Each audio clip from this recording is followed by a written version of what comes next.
Hello and welcome to B2B Marketing, understanding value through market sensing.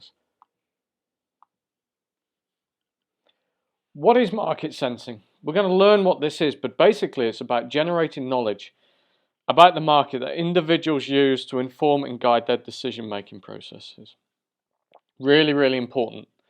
By the end of the class, I expect everybody to be able to describe this and go through the steps. There's four main activity areas in market sensing: defining the market, monitoring the market, assessing customer value, gaining customer feedback. All of that leads to market sensing. All of this allows us to create value and understand where value is to be found. During the class, we'll go through each of these steps in detail so that we can learn how to undertake a market sensing exercise. Market segmentation. How do we do it? Basically, it's about positioning and partitioning the market into groups with similar requirements or preferences. It's a very simple, straightforward process at one level. On the other side, we tend to bring with us segmentation that we use within our own company, often on a technology basis. And really, we should be looking at the market segmentation. How are people using the equipment? So looking at that, we see conventional segmentation by industry, by customer size, by geography.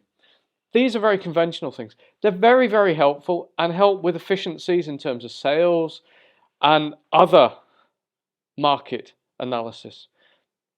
If we want to be a little bit more progressive, we can look at the application, customer capabilities, business priorities, and contribution to profitability. Consider an oil refinery.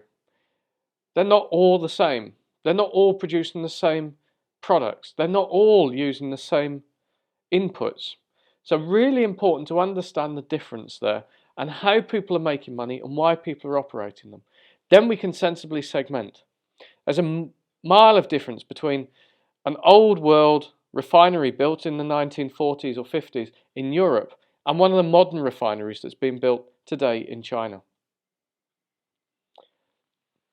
I want to understand the difference between market potential and total market demand. Very often we look at our own market and assume that it can't be cannibalized. That is the market, whereas we don't look at the overall demand, and this is really a prediction of what could be purchased. We need to use both of these as tools so that we can see the full picture and then slowly drill down. There's four steps to working out market demand. Define the market, segment, forecast the drivers, and then work out how sensitive it is. This can be done very rough and ready or very detailed. Some models that some companies have are very detailed and very effective. Some of the simplest back of the envelope calculations are still within reasonable accuracy and worth considering. We have to understand our competitors and the relevant markets. Are all companies that are operating our competitors? Does everybody who make a pump, if we're a pump company, are they our competitors? Not necessarily. They actually may be complementary, and in some instances it may make sense to team up.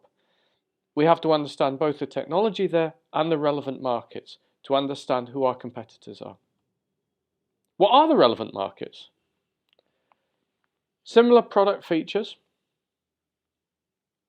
People who are selling the similar sort of products, and also consider substitute products. Really important to look at substitutes. What happens if product A changes and B takes its place? Consider solar power and wind power. They're both providing the same product in the end of the day to the owner or the operator. They're just using different fuels. One's using the sun and one's using wind, but they can cannibalize each other's markets. Why is it important to monitor the competition? So you have your own marketing strategy, so you can anticipate the competitor's reaction when you try something. Very good for gaming. Game theory really helps here to work out what your competitors might do. If, say, you added extra features to your product, or if you cut costs or cut prices. Deciding what reactions they could make allows you to make more informed decisions. We're going to have a look at a framework for competitor analysis, which is really simple. It's a 4-box. We look at the future goals of the business through to the capabilities. This is a very, very powerful tool. Future goals, assumptions, current strategy, capabilities. A fantastic tool for writing everything down in one place. From that, we can begin to understand the customer's response profile. You need to be able to describe that and understand how to go through the process. From this, you can really understand your competitors. What is value in business? You should only do and deliver to the customer what they value, and you can recognize that because they're willing to pay for it. Anderson comes up with a good definition here. And in an exam, I might expect you to describe what value is in business markets. Now let's get into our customers. What goals do our customers have in terms of value management? They want to make more money, mostly. Superior value to the targeted market segments and customer firms, and get an equitable return on the value delivered. If we can manage to do that, we're in good shape. If we understand our customers' needs, we can deliver value to them. We'll have a look at the fundamental value equation, always making sure that our offer has value greater than price and that our value that we're offering is better than our competitors, especially when you measure price of us versus price of our competitors and you see the difference in value. How do we explain that? We have to make sure that our customer understands that and we can quantify it. We're going to use a model to really help conceptualize value, formulate the value proposition, substantiate it, and then say whether we sell it through a tailored offering or whether we have a standard offering. Okay? We're also going to understand the importance of using customer language while speaking to customers. Really important. We mustn't use our own internal language, we must use the customer's language. That way they understand us, and that way they know that we understand them. And this means quite a lot of effort. Always bring it back to customer's language.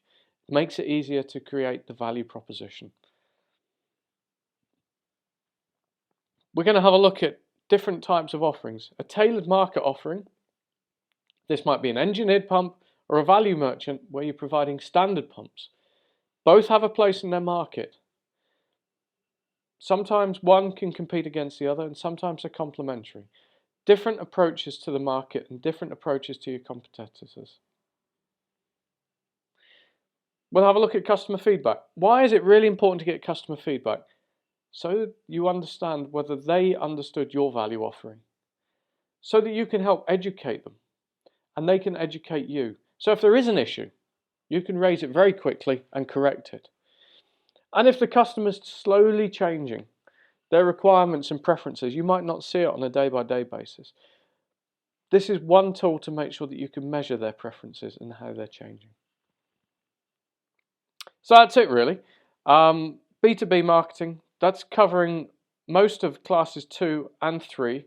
It's going to be a hard class, a lot to cover, and I look forward to seeing you in class. Many thanks.